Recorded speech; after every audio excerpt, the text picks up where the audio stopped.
Morning বন্ধুরা, তাও সকালবেলায় এখন বাজে হচ্ছে 7:30 প্রায়। এখন দেখি ব্লগটা স্টার্ট করছি।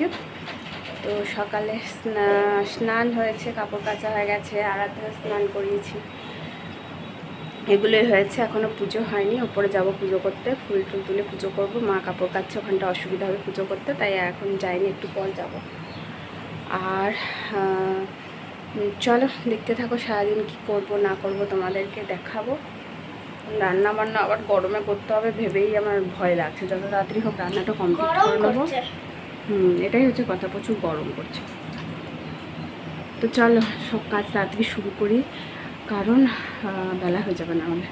আর ফোনটা আমি চার্জে দিই কথা বলছি। এই যে ফোনটা চার্জে দিয়েছি, ফোনটা চার্জ হয়নি, রাত্রে দিতে ভুলে গেছি। তো চলো আসছি একটু পরে। এই যে আমি স্নান টান সারার পর কিছুক্ষণ অপেক্ষা করে এই যে ঠাকুর ঘরে চলে এসেছি।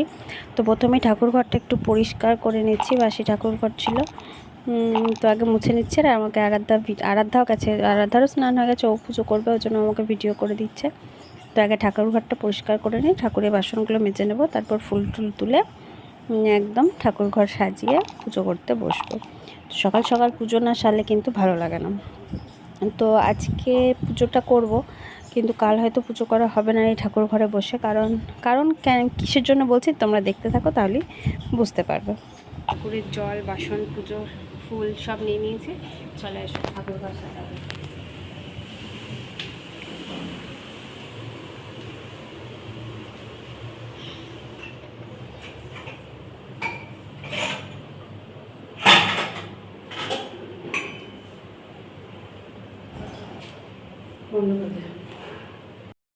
তো দেখো সব সেরে জল টল নিয়ে একদম ঠাকুর ঘর আমার সাজানো হয়ে গেছে। আজকে বাড়ির ফুল দিয়েই পুজো করেছি, ছাদের ফুলগুলো দিয়ে।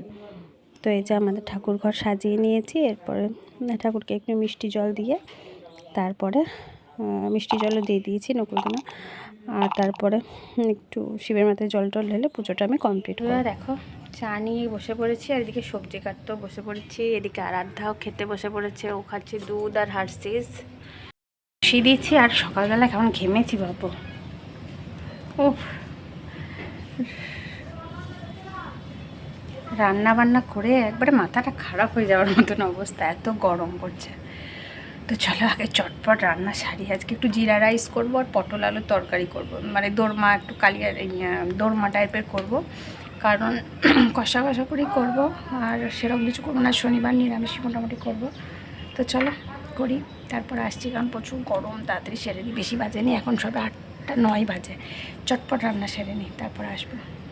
বন্ধুরা রান্না অলমোস্ট কমপ্লিট, রাইসটা হয়ে যাক, ভাতটা, তাহলেই একটু জিরে ভেজে ওটাকে নেড়ে নেবো। জিরা রাইস করবো আজকে। বাসন টাসন ধুয়ে কমপ্লিট, 9:30 বাজে, কিন্তু সব আমার কমপ্লিট হয়ে গেছে। বারান্দাটা একটু ঘষে নেবো, ব্যাস তাহলেই হয়ে যাবে। প্রচুর গরম করছে, ভালো লাগছে না। যত তাড়াতাড়ি রান্না হয়ে যায় তত তাড়াতাড়ি ভালো। আর আরাধ্যা বসে আছে খাটে, দেখা। এই যে আরাধ্যা ড্রয়িং করে হাঁপিয়ে গেছে। ড্রয়িং করেছে, খুব সুন্দর সুন্দর ড্রয়িংগুলো করেছে, করে এখন বসে আছে। প্রচুর গরম, দেখায় তোমাদের দূর, বাপরে। এই দেখো স্ট্রেটনার নিয়ে সকাল সকাল কি শুরু করেছে। আর চুলটা অলরেডি ওর স্ট্রেটনিং করে দিয়েছি। ও এখনই খেলতে খেলতে যাচ্ছে বলে এরকম হয়ে গেছে, কিন্তু খুব সুন্দরভাবে হয়েছিল। তো অনেকক্ষণ করেছি তো, আর ও একটু লাফা ঝাপা করে শুয়েছে বলে এরকম হয়ে গেছে, কিন্তু ভীষণ ভালো স্ট্রেট হচ্ছে। তো জিনিসটা খারাপ না, তোমরাও ট্রাই করতে পারো, মিশোতে দেখে নেবে। লেগেছে, কারণ কাজটা দেখলাম ভালোই হচ্ছে। তো আমার চুলে নিজে নিজে হয়তো অতটাও ভালো করতে পারবো না, বাবু তো করে দিতে পারবে না, তাহলেও করে দিত। তো যদি তখন হ্যাঁ, তো যখন পারবো তখন তোমাদের দেখাবো, করে একটু টাইম নিয়ে করতে হবে, তাই না?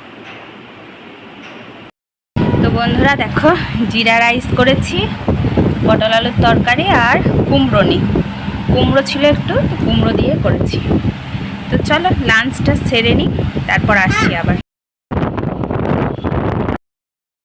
তো দেখো আমরা লাঞ্চ টাঞ্চ সেরে একটু রেস্ট নিয়ে বিকাল দিকে বেরিয়ে পড়েছি আমাদের গন্তব্যের উদ্দেশ্যে। কোথায় যাই দেখাই। গাড়িতে তেল ফুল করে নিয়ে আমরা বেরিয়ে গেছি। আমরা যাচ্ছি হচ্ছে ভেদিয়া বুদ্র মাসি শাশুড়ির বাড়ি, কারণ কাল হচ্ছে দশহারাতে মাসিদের ওখানে মনসা পুজো। প্রতি বছর আমরা আসি এখানে। তো এটা আমি আগের দিন যাচ্ছি। তো মাসি আগের দিন থেকেই যেতে বলেছিল, কারণ মাসিদের প্রচুর লোকজন হয়, একটু হেল্প হয় মাসির আগে থেকে গেলে। আর মাসির ছোট্ট নাতিটা আছে, তো ভীষণ দুষ্টু, তার জন্য বৈশাখীর একটু অসুবিধাও হয়। তাই একটু আগে থেকেই আসায় যে মাসিদের গ্রামে ঢুকেও পড়েছি। তো চলে যাচ্ছে একদম মাসিদের বাড়ি। লেবু গাছ দেখাচ্ছিলাম এখানে, এক দুলো মায়ের যেখানে পুজো হয় সেটাও দেখাচ্ছিলাম, যে এখানটাতেই পুজো হবে আরাধ্যাকে। চলে এসেছে যে আমি চেঞ্জও করে নিয়েছি, প্রচুর গরম করছিল। তো রমেনদের ঘরে চেঞ্জ করে বেরিয়ে গেছি বাইরে ছেলেগুলোর সাথে একটু খেলা করতে। বাবিন আছে, বাবাই আছে, উজ্জ্বলের ছেলেটা।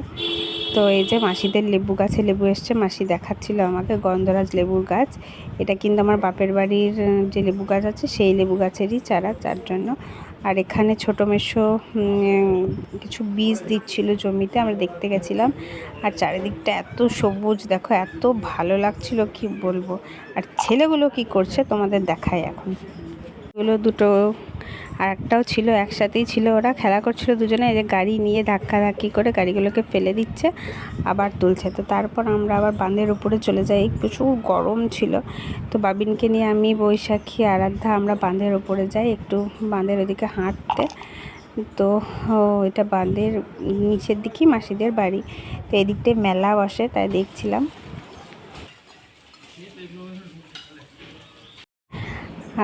আরাধ্যা খেলা করছে সন্ধ্যাবেলাতে।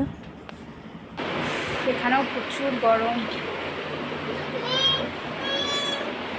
আর তারপরে সন্ধ্যাবেলায়, তারপরের দিন সকাল থেকেই রান্নার প্রস্তুতি, প্রচুর লোক আসবে।